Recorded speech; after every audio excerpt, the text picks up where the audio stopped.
Okay, so hello guys, my name is Utkarsh Ranjan and I'll be taking the fourth session of Flutter today in Study Jams. So अभी तक आप लोगों ने Dart का basics पढ़ लिया and you even made a clone of Instagram I guess in the last session. So आज हम लोग बैकएंड के बारे में सीखेंगे कि कैसे कहाँ पे डेटा स्टोर होता है तो तुम डेटाबेस को कैसे लिंक करोगे अपने Flutter एप्लीकेशन के साथ और कैसे उसमें नए नए चेंजेस करोगे, कैसे तुम फेच करोगे डेटा, इन सब के बारे में हम पढ़ेंगे। क्या होता है एग्जैक्टली डेटाबेस, कौन सा प्लेटफॉर्म यूज करेंगे। तो चलो स्टार्ट करते हैं आज। तो अब यू नो कि Flutter is mainly developed and it's constantly being updated by Google, right. तो उन्होंने एक और क्लाउड प्लेटफॉर्म अपना इंट्रोड्यूस किया, Firebase. So Firebase is a cloud platform introduced and develop being developed by Google, जहाँ पे आप क्लाउड पे ही अपना डेटाबेस स्टोर कर सकते हो। अब अगर आप लोगों ने माई एसक्यूएल सीखा होगा या फिर कोई भी अदर डेटाबेस, मतलब कोई भी प्लेटफॉर्म अगर आपने सीखा होगा, तो जनरली जो भी हम डेटा यूज करते हैं वो आपके लैपटॉप पे स्टोर रहता है, वो स्पेस लेता है। लेकिन फायरबेस या फिर कोई भी ऐसा जैसे मोंगोडीबी, एटलस हो गया, फायरबेस हो गया, ये सब क्लाउड प्लेटफॉर्म्स है। क्लाउड प्लेटफॉर्म का क्या मतलब होता है कि मतलब जितना भी डेटा है सब इंटरनेट पे स्टोर्ड है। कुछ भी चीज आपके लैपटॉप पे स्टोर नहीं है। तो जैसे आपका ड्राइव हो गया, बहुत बार आप लोग अपने फाइल्स को या फिर फोल्डर्स, मतलब आपके मान लो एग्जाम पेपर्स हो गए या फिर पीडीएफ हो गए, सब आप ड्राइव पे अपलोड कर देते हो। तो वो आपके फोन पे स्टोरेज नहीं ले रहा, but instead it's taking a storage in your Google account, right. जिसमें आपको फिर 15 GB अवेलेबल रहेगा कहीं पे। तो यहाँ पे भी एग्जैक्टली यही चीज होती है। तो फायरबेस हम लोग यूज करते हैं फ्लटर के साथ, क्योंकि दोनों गूगल से, पहली बात तो दोनों गूगल डेवलप कर रहा है और दोनों without any error, without any lag काम करते हैं, मतलब बहुत स्मूथली चलते हैं। यहाँ पे आप देख सकते हो firebase.google.com लिखा है, फ्लटर का भी यही सीन है। तो और क्या है, दूसरी बात है कि फायरबेस और फ्लटर दोनों वो इतने नए टेक्नोलॉजीज है कि बहुत सारे कॉमन, मान लो जो एक्सरसाइजेस थे, जैसे आपका यूजर ऑथेंटिकेशन हो गया कि आप मान लो ऐप खोल रहे हो, आप चाह रहे हो कि कोई बंदा लॉग इन करके मतलब लॉग इन करके ऐप पे जाए फिर साइन अप करके जाए। अब पहले अगर आप मान लो कोई ट्रेडिशनल वे यूज कर रहे हो या फिर कोई ऑर्थोडॉक्स वे यूज कर रहे हो, तो उसमें आपको बहुत बड़े बड़े कोड्स लिखने पड़ते हैं। लेकिन यही चीज फायरबेस बहुत आसान कर देता है। मतलब अभी आप अगर आगे सीखोगे user level authentication, Firebase auth एक डिपेंडेंसी होती है उससे, उसको यूज करके। तो उसमें मतलब लिटरली एक लाइन होता है, create user with email ID and password या फिर sign in user with email ID and password. Literally एक लाइन ऑफ कोड से पूरा काम फायरबेस और फ्लटर कर देता है आपके लिए। इसलिए ये नई टेक्नोलॉजीज बार बार इतनी डिमांड में आ रही है, क्योंकि बहुत सारा काम था जो पहले बहुत बड़ा बड़ा कोड लिखना पड़ता था, बहुत टाइम कंज्यूमिंग हो जाता था। यही सब जो डेवलपर्स ने देखा कि ये हर जगह हम लोग को करना पड़ता है, तो क्यों ना हम इस चीज को ऑटोमेट कर दे, सबको बार बार नहीं करना पड़े। तो आप देख सकते हो कि हम लोग के सामने जो डिफॉल्ट काउंटर ऐप है वो खुला हुआ है। तो इसमें तो हम लोग कोई कोड से तो छेड़खानी करेंगे नहीं। सो आज के सेशन में हम लोग बस देखेंगे कि कैसे फायरबेस को इंटीग्रेट करेंगे आपके फ्लटर प्रोजेक्ट के साथ। अब देखो, एक 4 टाइप ऑफ ऑपरेशंस होते हैं इन फायरबेस, या इवन कोई भी डेटाबेस, तो उसे हम लोग CRUD ऑपरेशंस कहते हैं। सो सी इज फॉर, जैसे मैं यहाँ पे लिख देता हूँ एंड में जाके, okay so right. So your C is for create, your R is for read, U is for update and D is for delete.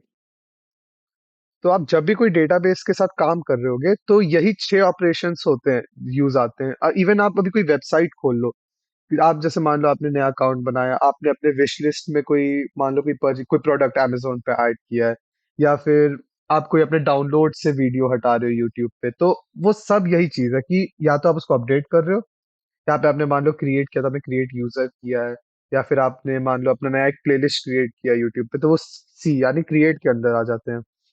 Read अब आपके हो गए, मान लो आपका अपना पुराना विश लिस्ट हो गया, या फिर आपके पुराने ऑर्डर्स क्या थे, पुराने ट्रांजैक्शंस क्या थे, अगर आपको अमेजोन पे जाके देखना है मान लो, तो वो सारे रीड ऑपरेशंस के अंडर आते हैं। कि वो अगर आपने मान लो टैप किया व्यू माई ऑर्डर्स पे, तो आप क्या करेगा, वो बैकएंड पे जाएगा, उसको बोलेगा ठीक है, मुझे डेटाबेस से इस पर्टिकुलर यूजर के जितने भी पुराने ऑर्डर्स थे वो सब मैं एक बार रीड करना चाहता हूँ। तो यहाँ पे वही रीड ऑपरेशन कॉल होती है। तो नेक्स्ट इज अपडेट। तो अब अपडेट में मान लो आपका विश लिस्ट में आपने कोई मतलब डाला था प्रोडक्ट, और उसके बाद आपको मान लो आपने खरीद लिया, या फिर आपको मन किया कि नहीं चलो यार, मुझे इसकी जरूरत नहीं है, so let's just ignore it, हम लोग कुछ और देख लेंगे। तब आप उसको अपडेट करो, यानी आपके विश लिस्ट में मान लो 10-15 चीजें थी, आपने किसी एक चीज की वैल्यू बदल दी, आपने किसी चीज को हटा दिया, दैट्स कॉल्ड अपडेट, कि कोई डेटा पहले से डेटाबेस में है और आप उसमें वैल्यूज बस चेंज कर रहे हो। ठीक है, जैसे अपडेट जनरली होता रहता है डेटाबेसेस में, आपका एज पे आ जाता है, या फिर आप मान लो इंस्टा या फिर लिंक्डइन पे आपने देखा होगा, होता ऐसे कभी कभार ऐसे पोस्ट आ जाते हैं, congratulate this person for completing 1 year at this, तो ये सब अपडेट होता है। आपका कितना ड्यूरेशन है कोई कंपनी में जो आपने काम किया है, या फिर आपकी कितनी एज हो गई, तो ये जनरली ये सब अपडेट कमांड्स होते हैं। एंड और डिलीट यार बेसिक है, कि मान लो आपको कोई चीज हटानी है, या आपको कोई यूट्यूब से अपना वीडियो हटाना है, तो सब सिंपल डिलीट के अंडर आ जाते हैं। इवन आपको इंस्टाग्राम पे कोई पोस्ट हटाना है अपना, तो डिलीट हो गया। तो सिंपल यही चीज है। तो मेनली क्रड ऑपरेशन चाहिए होता है। अब हम ये देखेंगे नहीं इसमें, क्योंकि वो it's out of the scope of the study jams, और प्लस थोड़ा कॉम्प्लिकेटेड हो जाते हैं। तो लेकिन मैं आपको लास्ट में कुछ रिसोर्सेज बता दूंगा, feel free to check those out, जो आपको क्रेड ऑपरेशन के बारे में और पता चलेगा कि कैसे। इवन कोई आप क्लोन भी देखोगे, तो क्लोन में जब बताएगा तो आपको समझ आएगा, अच्छा लाइक अगर इवन आप इंस्टाग्राम क्लोन देखोगे जाके कि फ्लटर पे कैसे बनता है, so you will be able to see कि ये नॉर्मल ऑपरेशन जब मैं हर दिन करता हूँ रील स्क्रॉल करते करते, तो वाह इसमें ये चीज क्रिएट होती है, चीज ये क्रेड ऑपरेशन में कौन कौन कैसे कैसे कॉल होता है। तो अब स्टार्ट करते हैं फायरबेस के इंटीग्रेशन से। सो फर्स्ट हम इनका डॉक्यूमेंटेशन ही खोल लेते हैं। हाँ, ये मैं एक चीज बोलना चाहूंगा कि आप कोई भी मान लो नए टॉपिक के बारे में पढ़ना चाहते हैं, कोई कोड के बारे में पढ़ना चाहते हैं, कोई विजिट के बारे में पढ़ना चाहते हैं, instead of searching them on YouTube और any like checking out the Stack Overflow, just read the documentation. क्योंकि ये जो डॉक्यूमेंटेशन है, लिटरली जो लोग ने क्रिएट किया है वो फीचर या फिर वो कोड लिखा है, उन्हीं लोगों ने डॉक्यूमेंटेशन भी यहाँ पे लिखा है कि कैसे आप यूज कर रहे हो। तो even even if you would check the YouTube videos और any Stack Overflow article, so even वो लोग भी डॉक्यूमेंटेशन पढ़ के अपना नॉलेज लगा के उसको सब आपके एरर को सॉल्व करने की कोशिश कर रहे हैं। So instead of snooping around those websites, try reading documentation more. इसमें आपका मतलब जो बेस होगा वो बहुत अच्छा रहेगा। इवन आपका फाउंडेशन कोई भी, मतलब not just for Flutter, even आप रिएक्ट आप पढ़ रहे हो, आप नेक्स्ट पढ़ रहे हो, आप कोई भी प्लेटफॉर्म पढ़ रहे हो, try reading the documentation first.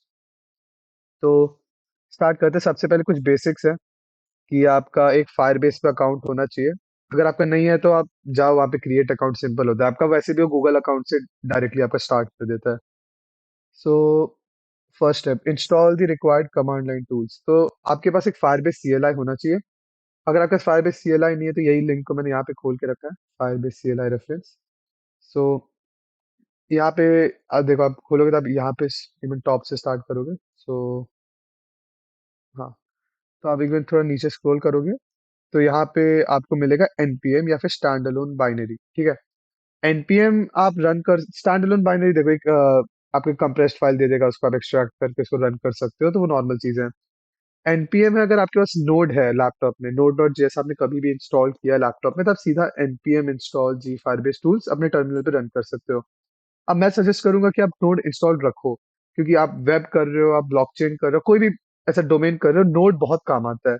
कि बहुत सारे पैकेजेस है, जैसे अगर आप उसमें जाते हो, मान लो मशीन लर्निंग में जाते हो, तो फिर आपको पता होगा कि पिप कितना इंपॉर्टेंट सिंटैक्स है, कि आप कुछ भी इंस्टॉल करना पिप इंस्टॉल लिख दोगे।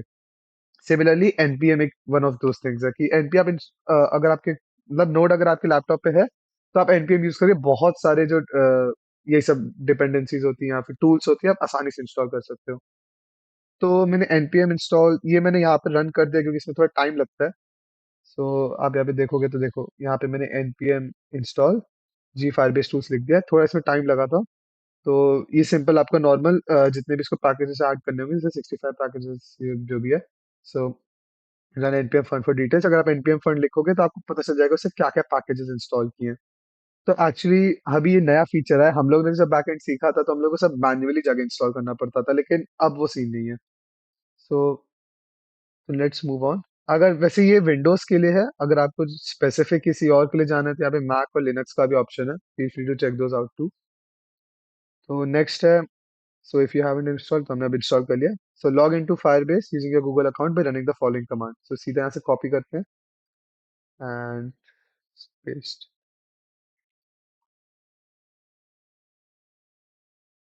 तो इसको थोड़ा होने में टाइम होगा। अब अगर आपका फायरबेस इसमें पहले से इंस्टॉल, देखो यहाँ पे आ गया। अगर आपने पहले से लॉगिन करके रखा है, तो ऑलरेडी लॉग्ड इन एज ये ईमेल आईडी आ गया है पीयूष सर का। उसके बाद अगर आपका लॉग्ड इन नहीं है तो एक सेपरेट गूगल अकाउंट खोल देगा आपके क्रोम पर, वहां पे जाके आप लॉग इन कर सकते हो, तो कोई दिक्कत नहीं है उसमें।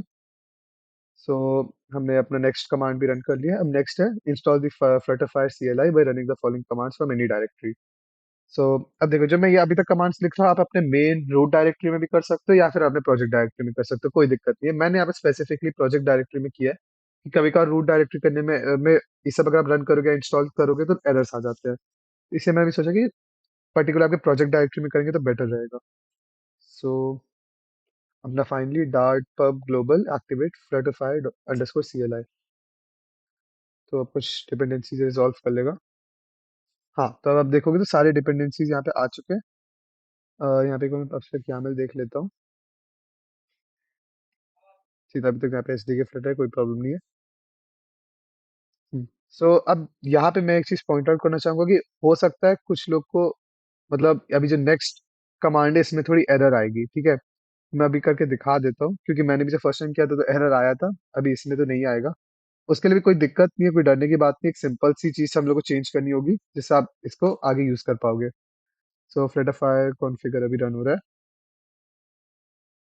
तो अभी एक्चुअली क्या करेगा, आपने जो अभी लॉग इन किया था, यहाँ पे जो इन लोगों ने अकाउंट देखा था फायरबेस में, उसमें जितने भी अवेलेबल प्रोजेक्ट्स होंगे, देखो तो इन सबका आ गया। So it's Instagram clone, sir ने कभी बनाया होगा, फिर एक झूला करके है, एक लिब्रा लिंक है, माई फ्लटर कॉलेज, हाँ स्टेट मैनेजमेंट है, और फाइनली लास्ट में आपका क्रिएट न्यू प्रोजेक्ट। तो इसमें आपकी मर्जी है, मैं एक बार मैन्युअली भी करके फायरबेस में दिखा दूंगा कैसे होता है, यहाँ से भी कर सकते हो। तो यहाँ पे आपकी मर्जी, आप चूज कर लो, एक ग्रुप गैलरी है या एरो बटन यूज करके किसी एक में चूज कर लो। अब अगर आप नहीं, मतलब इनमें से कोई एक आपको नहीं करना, आपको कोई नया प्रोजेक्ट क्रिएट करना है, ठीक है, तो मैं just I click on create a new project. So enter project ID for your new Firebase project, तो इसमें कि आप कोई भी नाम दे दो, ठीक है। मैं अभी के लिए लिख देता हूँ study jam, study jams, okay. Study jams करके मैंने एक प्रोजेक्ट क्रिएट कर दिया। So creating a new Firebase project study jams. तेरा रन हो रहा है। ओ व्हाट द फक, मैं स्पेलिंग गलत लिख दी। चलो कोई बात नहीं, क्या फर्क पड़ता है। अ, ठीक है, हाँ तो बताता हूँ, एरर के बारे में बता देता हूँ कि कुछ कुछ लोगों ने एक स्पेसिफिक पाथ होता है जो मे बी अभी तक ऐड नहीं किया होगा एनवायरमेंट वेरिएबल्स में। तो जब आप फ्लटरफायर ये रन करोगे, फ्लटरफायर कॉन्फ़िगर, तो वहां पे सिंपल एक एरर आ जाएगा, और वो एरर को सॉल्व करने का भी तरीका बता देंगे कि कैसे वो एरर सॉल्व कर सकते हो। तो उसमें वो आपका लिटरल जो वो होगा, आपके फायर फ्लटर का डायरेक्टरी का पाथ होगा, वो एक लिखा हुआ आ जाता है, सीधा आपको बताएगा कि आप एनवायरमेंट वेरिएबल्स में जाओ और एनवायरमेंट वेरिएबल्स में पाथ के अंडर वो ऐड कर दो। तो तो जैसे अगर मैं यहाँ विंडोज खोल के env लिखता हूँ, just edit the system environment variables. हाँ, यहाँ पे अगर मैं एनवायरमेंट वेरिएबल्स पे क्लिक करता हूँ, तो देखो यहाँ पे पाथ है। पाथ वेरिएबल्स अगर आता है तो यहाँ पे आप ऐड कर सकते हो, ठीक है। वहां पे वो उसमें भी आपको सारे बता देगा, जैसे यहाँ पे सी डेफ फ्लटर बिन, ऐसी चीजों की बात कर रहा हूँ मैं। तो उसमें कोई दिक्कत नहीं है, वो आपको पूरा टर्मिनल भी दिखा देता है क्या क्या स्टेप्स हैं। सो ठीक है, अभी हम आगे बढ़ते हैं।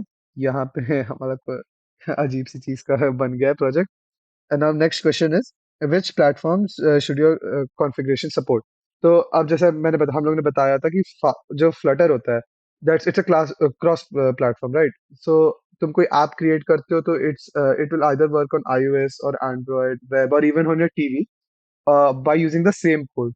ये अगर आप कोई और जैसे कॉटलिन है या फिर जावा, आप ये सब कोड्स यूज, ये सब प्लेटफॉर्म यूज करोगे, तो आपको बार बार डिफरेंट प्लेटफॉर्म के लिए डिफरेंट कोड लिखना पड़ेगा। iOS के लिए आपका कंप्लीटली डिफरेंट कोड होगा, लिनक्स के लिए डिफरेंट होगा, एंड्रॉइड के लिए डिफरेंट होगा। लेकिन फ्लटर यही चीज आपको सपोर्ट करता है कि आप एक ही कोड से सब प्लेटफॉर्म पे आपका चल जाएगा ऐप। तो अब वो यही पूछ रहा है कि आपको कौन सा चाहिए, जहाँ पे आप मतलब आप कुछ क्या चाहते हो कि कहाँ पे आपका ऐप रन हो। यहाँ पे आपके पास एंड्रॉइड का ऑप्शन है, iOS का ऑप्शन है, मैक ओएस का ऑप्शन है, वेब का ऑप्शन है। सो अभी तो हम लोग चलो सभी चूज कर लेते हैं। To select.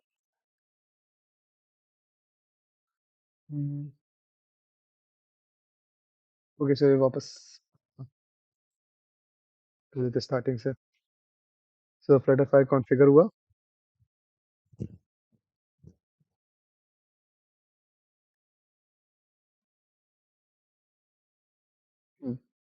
सो हम लोगों ने स्टडी जैम्स बनाया था। ओके, सो एंड्रॉयड आईओएस मैक, तो अभी अकेले अब चलो एंड्रॉयड और आईओएस ही रखते हैं, तो मैक ओएस और वेब हटा देते हैं एंड इंटर। तो fetching registered Android Firebase apps for project study jams. हाँ, तो आपने अभी यहाँ पे देखोगे तो फायरबेस की यहाँ पे धीरे धीरे चीजें ऐड होंगी। तो जो आपके जैसे Firebase debug dot log add हो गया। अब यहाँ पे एक्चुअली आपका फायरबेस ऑप्शंस करके भी आ जाएगा जैसे आप धीरे धीरे सारे स्टेप्स कंप्लीट करोगे। सो एंड्रॉयड के लिए हमारे काम हो गया। Now it's running for the iOS apps. Okay, so ये मैं एक बार पॉइंट करना चाहूंगा कि जो com dot example dot block ex1 है, ये आपके ऐप के आईडी है। तो इवन मैं आप या फिजिकली भी करके दिखाऊंगा तो उसमें भी यही चीज होती है। कभी भी आपके मान लो डेटाबेस में आपको अपना ऐप कनेक्ट करना है, तो फिर उस डेटाबेस को कैसे पता चलेगा कि कौन सा ऐप आपका है, राइट? सो उसी के लिए ये एक आपकी आईडी होती है, सो com dot example dot block ex1। अगर आप इसमें एक और चीज जैसे एग्जाम्पल जो बीच में वर्ड है उसको आप बदल के कुछ और भी रख सकते हो, कोई दिक्कत नहीं, क्योंकि आपकी ऐप की आईडी है, आप बदल सकते हो आराम से, बस आपके ऐप के प्रोजेक्ट को इसी नाम से जाना जाएगा। सो एक लास्ट चीज, अगर आपको मान लो कभी प्ले स्टोर या ऐप स्टोर पे अपने ऐप को लॉन्च करना है, तो ये याद रखना कि जो com डॉट एग्जाम्पल है, यहाँ पे बस एग्जाम्पल नहीं होना चाहिए। यहाँ पे कुछ भी आप रैंडम रख दो, आप अपना नाम रख दो, कुछ भी रख सकते हो, बस एग्जाम्पल नहीं रखना चाहिए क्योंकि प्ले स्टोर ये एक्सेप्ट नहीं करेगा। So let's move on. यहाँ पे आपके प्लेटफॉर्म की फायरबेस ऐप आईडी आ गई है। हाँ, ये नॉर्मल आपका फिर सेटअप की चीज आ गई है, तो आप यहाँ पे देखोगे तो फायरबेस डॉट ऑप्शंस करके एक फोल्डर बन गया है। और यहाँ पे एक डिपेंडेंसी है जो बोल रहा है कि मिसिंग है, तो यहाँ से हम लोग जल्दी जल्दी ऐड कर लेते हैं। हाँ, dependency Firebase core.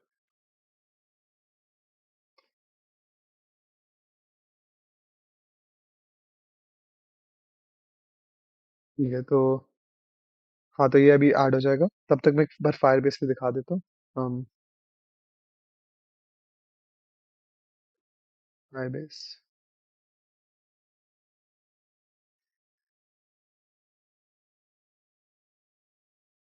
Okay, so go to console.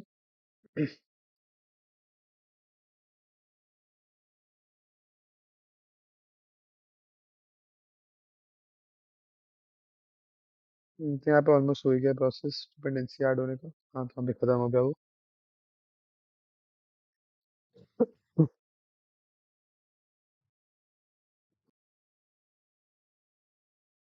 आप देख सकते हो हम लोगों ने फायरबेस ओपन कर लिया under the project study jams.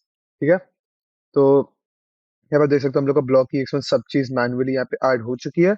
ये अगर हाँ पहले हम लोग को करना होता तो यहाँ पे ऐड ऐप करके अभी भी कर सकते हैं, लेकिन अब वही एग्जैक्टली अब लोग सब चीज टर्मिनल से कर सकते हो, तो काम बहुत आसान हो गया है। So let's see terminal. Okay, तो हमारे यहाँ पे क्रिएट हो चुका है। कोई और स्टेप बचा है क्या? फ्लटरफाई कॉन्फ़िगर। हाँ, तो ये इसने बोला फाइनली कि हाँ, तो फाइनली कि Flutter pub add five score कर सकते हो, हम लोगों ने कर दिया। सो एक बार कर दिया, हम लोग एक और बार कर लेते हैं कॉन्फ़िगर रन।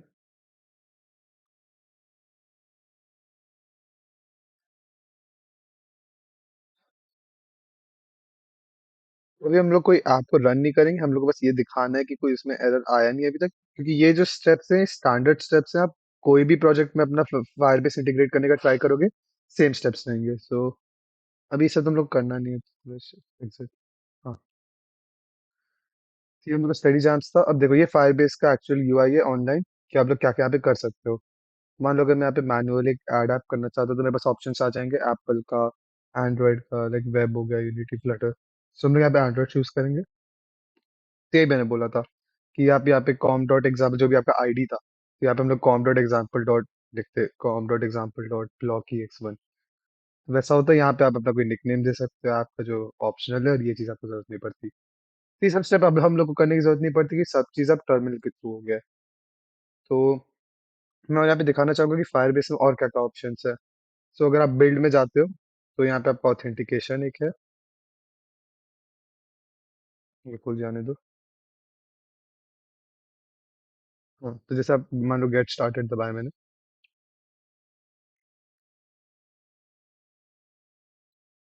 हाँ, तो यहाँ पे मान लो अगर आपको अपना लॉगिन या साइन अप, जब मैंने स्टार्टिंग में बताया था वीडियो के, कि अगर आपको अपने प्रोजेक्ट में ऐड करना है तो फायरबेस आपको सब ऑप्शन स्टार्टिंग में ही दे देता है, कि अगर आपको गूगल यूज करना है, गूगल अकाउंट साइन इन, या फिर ईमेल पासवर्ड, फोन से ओटीपी देना है, या एनोनिमस करना है, सब आपके पास ऑप्शंस आ जाते हैं।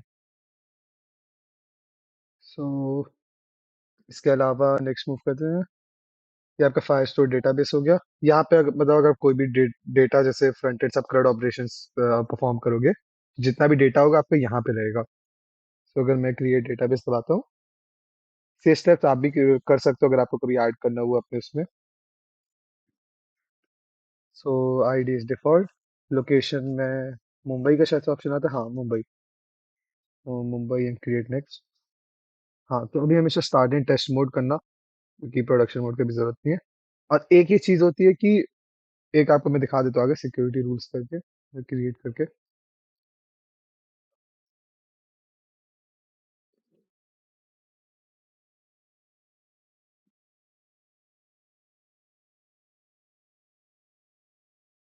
सो क्लाउड फास्ट अभी बन रहा है, तो तब तक मैं बता देता हूँ सिक्योरिटी रूल्स एक्चुअली होते हैं वो, मतलब एक्सेस टू द डेटाबेस आपको देते हैं, कि वो डिफाइन करेंगे कब तक डेटाबेस पे एक्सेस रहेगा, कहाँ से एक्सेस रहेगा।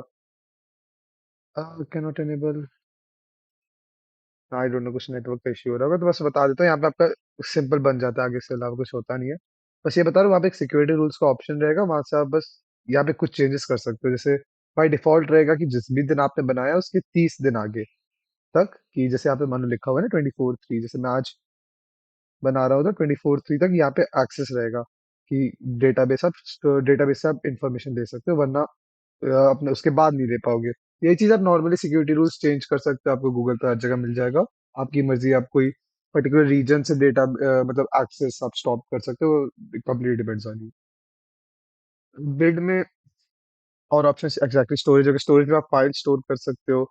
होस्टिंग हो गया, या मशीन लर्निंग हो गया, इसमें मशीन लर्निंग भी एक बार दिखा देता हूँ।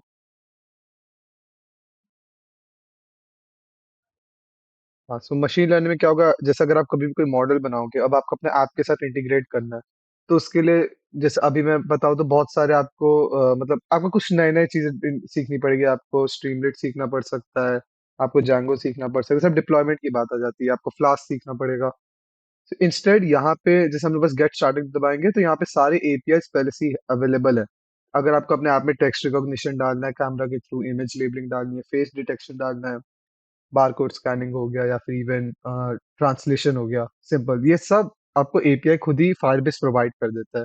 तो इसमें ये इसीलिए सब लोग, यही फायरबेस के एक्स्ट्रा फीचर्स थे, कि कोई भी बाकी जगह की जगह क्यों फायरबेस पे आ रहा था, क्योंकि इतने सारे फीचर्स थे, फ्री में अवेलेबल करा रहा था, और बहुत इजी भी था इन सब का इंटीग्रेशन।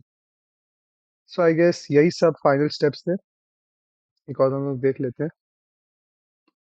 सो या इसके बाद आप बस ये कहीं भी आपको मन है तो आप ऐड कर सकते हो। कोड सैंपल है ये, जैसे आपको पता है, ये आप तो सीख ही चुके हो, डिपेंडेंसी अगर आपको उस पेज में यूज करना है तो आप इंपोर्ट कर लो, सब चीजें। और इसके अलावा एक और स्टेप आप आपको करना होगा, कि अगर हम मेन पे जाएं, so void main just before run app, so it would be widgets Flutter binding, so dot ensure initialized. ये एक चीज आपको बस लिखनी होगी। तो ये आपके मतलब जितना भी आपका कोड है, जितने भी आपके विजेट्स है, उनको रेडी कर देगा। मतलब बस जब भी आपको फायरबेस आपको इंस्टॉल करना होगा, तो ये कोड कंपलसरी है। एंड फायरबेस, देखो आपके पास सारे फीचर्स अब आ चुके हैं फायरबेस के। ठीक है, तो यही था फाइनल, जितने भी आपके स्टेप्स बचे थे। सो या गाइस, इट्स कंप्लीट। यही सारे फाइनल स्टेप्स थे आपके फायरबेस मतलब को अपने फ्लटर प्रोजेक्ट के साथ इंटीग्रेट करने के लिए। अगर कोई भी डाउट है तो आप feel free to reach out the hack team for the Flutter. So yeah that's it. Thank you guys.